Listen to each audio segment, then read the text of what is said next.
Hello and welcome to Geometry Accel Open House 2020. I am Dyana VanWyngaarden, your son or daughter's geometry teacher, and I'm so thankful that you are taking the time to watch this video right now. I wish that we were in person and I got to meet you all, but I know that we're making the best of things and that the communication is the most important part. So I just wanted to first point out my email address. It is on the LT website, and I know I've emailed you through Infinite Campus already, but just in case you ever type it, it does have a double A there, and the Dutch like their double vowels, and if you're missing that, I will not get your email, so please just be mindful of that. Speaking of emails, I'm usually really good about getting back to people within 24 hours, but as I'm sure you can imagine, the volume of emails coming in this year is a whole different ballgame. So I just really appreciate your patience and grace if I take a little bit longer to get back to you this year. Tiny bit about me first. I went to Willowbrook High School in Villa Park, and then I went on to Elmhurst College where I majored in math, minored in Spanish, and got a concentration in secondary education. Right out of college, I started teaching at Elk Grove High School, where I was for 3 years before I found my home here at LT. I've been at LT for 10 years now, and it's definitely where I'm going to be forever. I absolutely love it here, and I'm proud to be a member of the LT staff.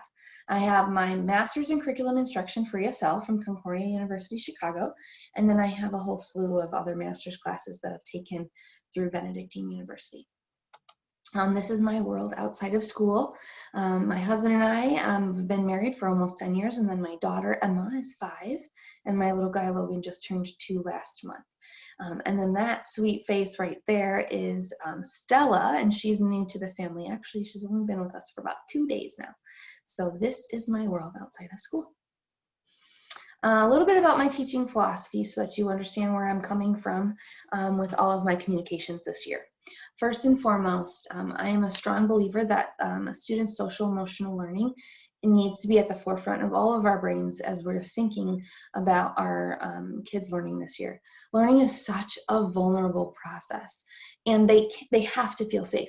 If students are afraid to make mistakes, if they feel like they're not valued and respected, if they feel like they don't belong, or like they're not being heard when they're asking for help, they are going to shut down and they're not going to learn. And so it has always, not just because of this e-learning, it has always been my #1 priority is to make sure that my students know that I value them and that I am in their corner and here to help them learn.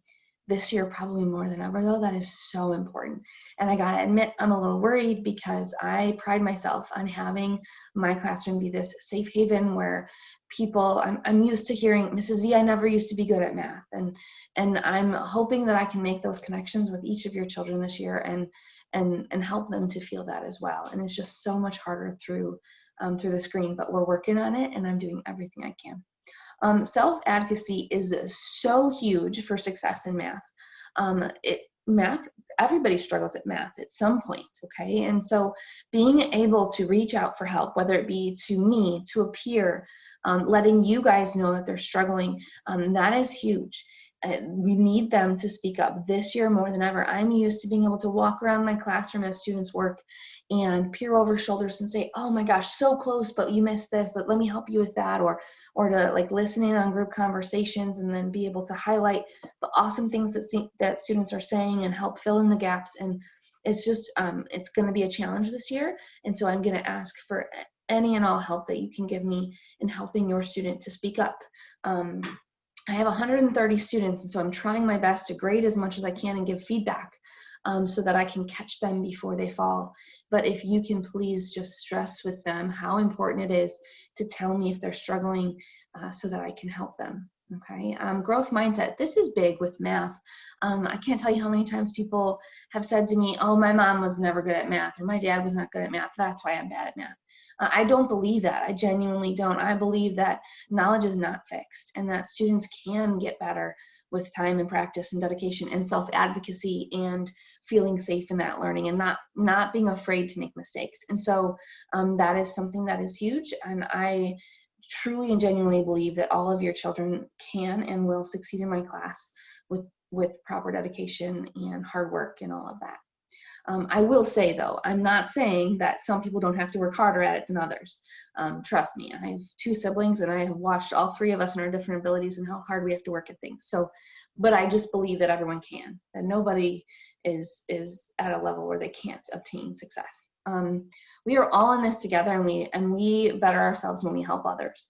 Just in case your students ever complain, oh, Mrs. V had us in groups and she wanted me to help so-and-so because they don't understand. I am so genuine when I tell you that as much as I've always been, obviously, a lover of math and that I've been good at math, I did not know math until I got into teaching. And when you're faced with having to explain to someone who doesn't understand how to do something, sometimes more than one way, try it this way, try it that way, that's when you truly learn something. And so students, when they're helping others, I genuinely believe that it's helping them to process and to store that information long term. Okay, so that's where I come from when I do ask that students help one another out. Plus, I'm one of me and 26 students in the class. So while you're waiting on your teacher, it's really helpful to help one another. All right, grading policies. So first of all, in Infinite Campus, M means missing, L is late, T is turn in, and E is exempt. If we are talking about formative assessments, formative is for learning, 0% of the grade. If it is ever in a formative, it is not impacting the grade. Even if you see, oh, but it was out of 10 points. Well, that's because students need to see, oh, I got a 7 out of 10, that's a C.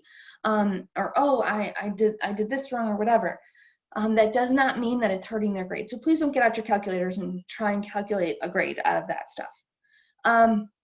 However, the markings for this stuff, if it says T turned in or M for missing, that doesn't mean you have to do anything. Your child does not have to turn everything into me. Do I think that if they have a bunch of missing assignments that are formatives that they potentially won't do well on their test? Yeah, because they haven't gotten enough practice. But it's not something that, you have to worry about if they don't turn them in, that, they're not going to be able to pass the class. The late markings do not, no matter what, it does not hurt their grade. That's more for me to tell you so that you can see, oh, well, no wonder Susie's struggling. All of her assignments have been late or missing. So that's just for you to be able to see a little bit of communication from me. Now, if we're talking summative assessments, which are those tests, they're at the end of each unit, they're 100% of the grade.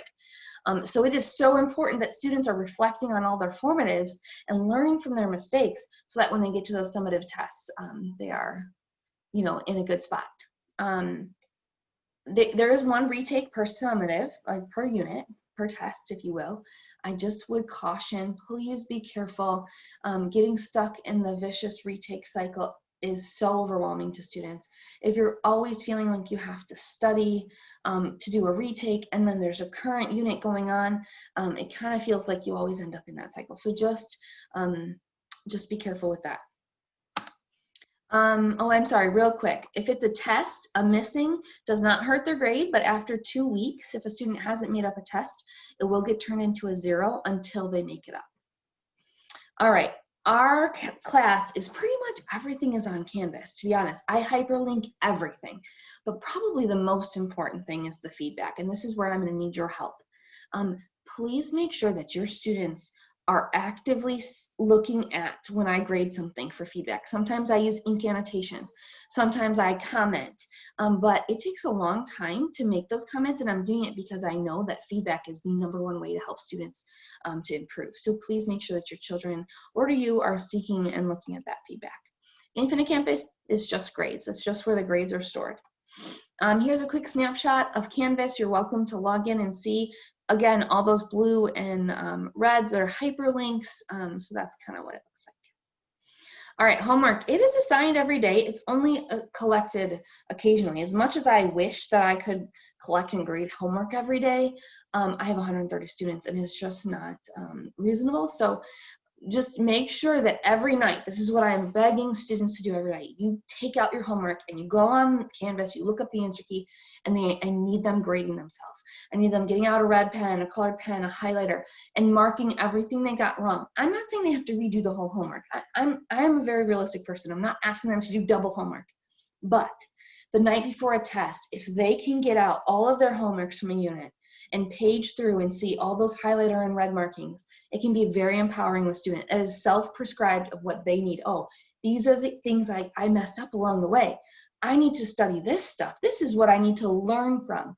And furthermore, you wouldn't believe how empowering it can be when students see, oh my gosh, I struggled on that at the beginning of the unit. Oh my gosh, I know that now.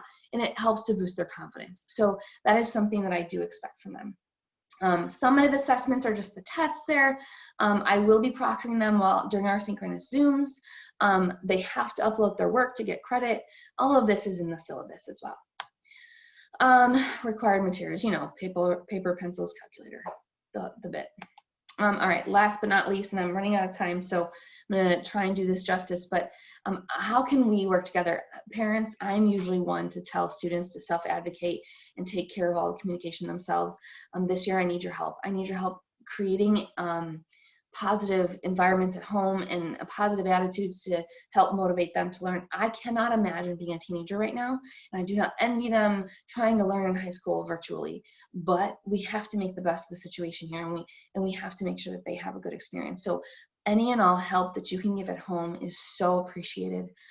Please create a parent Canvas account so that you can see, I'm going to do the best I can. But like I said, between emails and grading and rewriting my curriculum to make sure that it is accessible virtually, it's just not possible for me to email you guys each time your students are falling, you know, they have a missing assignment or two. So I really need you to be on top of that for me this year. I just want to say thank you again so much for being with me and with your student this year in Geometry Accel. We will get through it, and they will be successful if I have anything to say about it. Thank you again so much.